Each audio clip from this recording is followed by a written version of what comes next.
Desembargador, explica para a gente como é que o senhor vê esse momento que a gente vive, principalmente com relação ao questionamento da urna eletrônica, né? Independentemente de questões políticas ou ideológicas, esse movimento, como é que o senhor vê isso e qual é o papel do TRE, da Justiça Eleitoral, nesse embate, né? Por enquanto, discursivo. Perfeito. O desembargador Joás, presidente do TRE, já se manifestou, como se manifestou todos os presidentes de TREs no Brasil, cada um cumprindo um papel de esclarecimento à opinião pública desses questionamentos sobre a urna eletrônica. Então, eu vou apenas me referir que a primeira eleição com a urna eletrônica foi em 1996. E naquela época eu era juiz eleitoral em Campina Grande e diretor do Fórum Eleitoral. E a eleição naquela época iria ocorrer só para as capitais. E aí eu me lembro que as forças políticas lá na época de Campina Grande, essas forças me procuraram, né, de ambos os lados, para que a gente fizesse uma exposição de motivos, né, para o Tribunal Superior Eleitoral, no sentido de Campina Grande ser incluída, porque se pensava em incluir outras cidades que não as capitais, para também fazer parte desse rol da implantação da urna eletrônica. E eu fiz essa exposição de motivos em Campina Grande, entre outras cidades do Brasil, de um determinado número de eleitores, de habitantes, Campina Grande foi incluída. Então, eu vivi o início da urna eletrônica desde aquela época. Fiz treinamentos em Brasília, eu recebi técnicos da empresa que fez a urna eletrônica, do TSE. Nós abrimos as portas do Fórum Eleitoral para as pessoas irem lá aprender como votar. A urna eletrônica ficou em vários locais da cidade para as pessoas aprenderem a votar. Era algo tão intenso que eu me lembro que até Shaolin passou a me imitar. Shaolin, Estava vendo o senhor tanto na televisão, né? Era algo que era tão diário que aí ele fez lá uma imitação, logicamente parodiando a cena, eu ensinando ao pessoal a votar. Então, eu tenho essa vivência de lá para cá. Então, eu tenho a convicção, né, de que a urna é absolutamente segura e que não há, até hoje, nenhuma prova concreta, nós já ouvimos tantos vídeos, né, tantas manifestações de pessoas apontando isso ou aquilo, etc. e tal, fazendo interpretações técnicas que eu não vou aqui discutir, mas de concreto, de 96 para cá, né, pelo menos que eu tenha tido conhecimento, alguém que provou, disse, pronto, aqui, ó, está provado que a urna eletrônica foi fraudada e alterou o resultado de uma determinada eleição. Eu desconheço isso. Então, numa história que vai há quantos anos? 25 anos? Não, mais 25 anos. E que não há nada, absolutamente nada. E essa urna ela já foi examinada externamente, né? O software você já deu para que os partidos procurassem, né, mostrar algum erro, algum problema. Nada, absolutamente nada. De concreto, absolutamente nada. Então, baseado nesse histórico, eu tenho essa convicção de que a urna ela é absolutamente segura, né? Absolutamente segura. E que não há nada que se justifique você implantar um voto impresso que pode gerar um custo para a nação de milhões e milhões de milhões para um resultado prático que é inexplicável, né? Você não diz qual é o sentido prático. Não, vamos fazer uma auditagem. Isso é para auditar. E aí a gente vai nos remeter para o tempo que eu comecei como juiz e como juiz eleitoral de 88, em que a gente iria, né, contar voto de papel e até colar tira de mapa de apuração para que houvesse fechamento dos dados nas somas vertical e horizontal, que era Era como você fazia o fechamento dos dados, colando fitas verticais e orientais, e aí você teria que, nesse encontro de números, fechar com o resultado que você tinha apurado. Então, isso é algo que já se foi, faz parte do passado.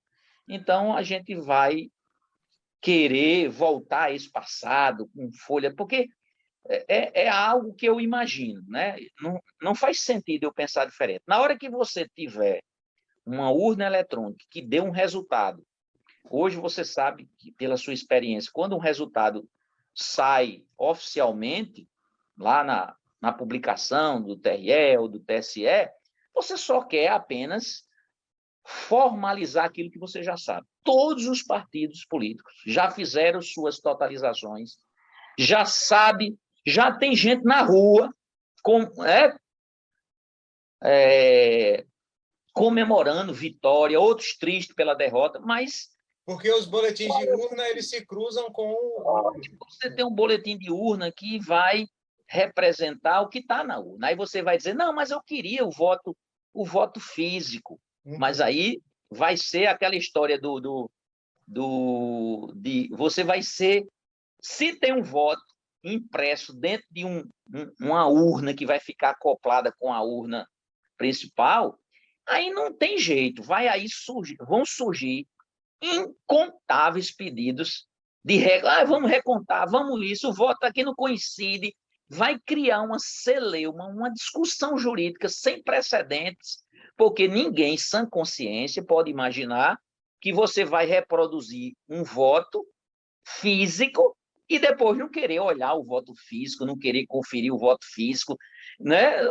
Para quê? Você quer isso como mecanismo de depois fazer uma investigação, pleitear isso ou aquilo, perdedores atrás de explicações justificativas para a sua derrota. Então, eu acho que nós estamos enveredando por uma discussão que não faz sentido, na minha opinião.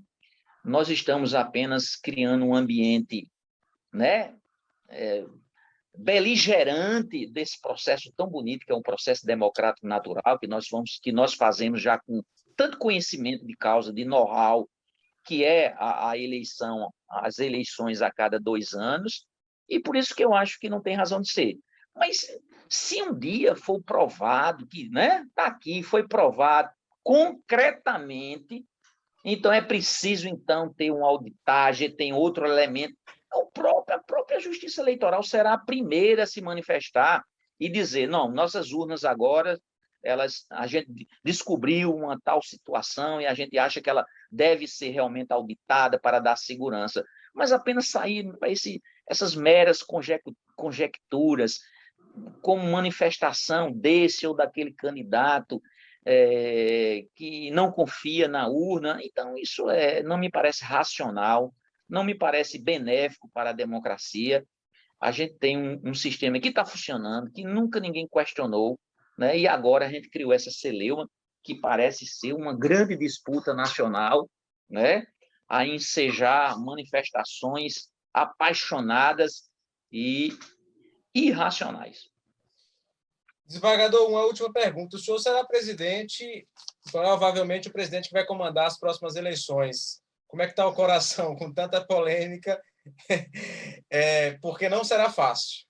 Eu vou responder assim, se Deus quiser, né, nós temos um rodízio no Tribunal Regional Eleitoral e cada desembargador passa um biênio, né, 2 anos, lá no TRE, ocupando inicialmente a vice-presidência e a corregedoria e depois a presidência. Então, tem um período que se inicia com a vice-presidência e a corregedoria e depois termina com a presidência. Atualmente, o presidente é Joás, que está fazendo um trabalho magnífico, né? O tribunal, por si só, o Tribunal Eleitoral da Paraíba é um tribunal entre os melhores do país, né? Tem uma equipe extraordinária de profissionais da mais absoluta confiança, treinados, preparados, né? Aquilo funciona praticamente só, a gente dá o comando, a gente dá o direcionamento, a gente está ali, porque tem que ter a corte do ponto de vista judicial para discutir os processos judiciais, mas do ponto de vista da organização da eleição, da realização da eleição, tal, aquilo funciona, né, maravilhosamente, né? Então, a gente tem toda essa tranquilidade. Então, nesse processo natural, né, quando chegar a hora certa, que encerra o biênio do desembargador Joás, então vai começar o meu, e aí esse meu será, se Deus quiser, se Deus permitir, a partir de março do próximo ano. Então, é uma sucessão natural, isso já tem sido feito há décadas, e a gente já está acostumado a esse processo natural de rodízio. Rodízio, né? Desembargador, muito obrigado pela entrevista, viu? Ajudou demais, a gente vai se ver aí, e boa sorte na eleição. Obrigado. Espero entrevistar muito o senhor. Tá bom, um abraço grande, viu? Até mais. Um abraço.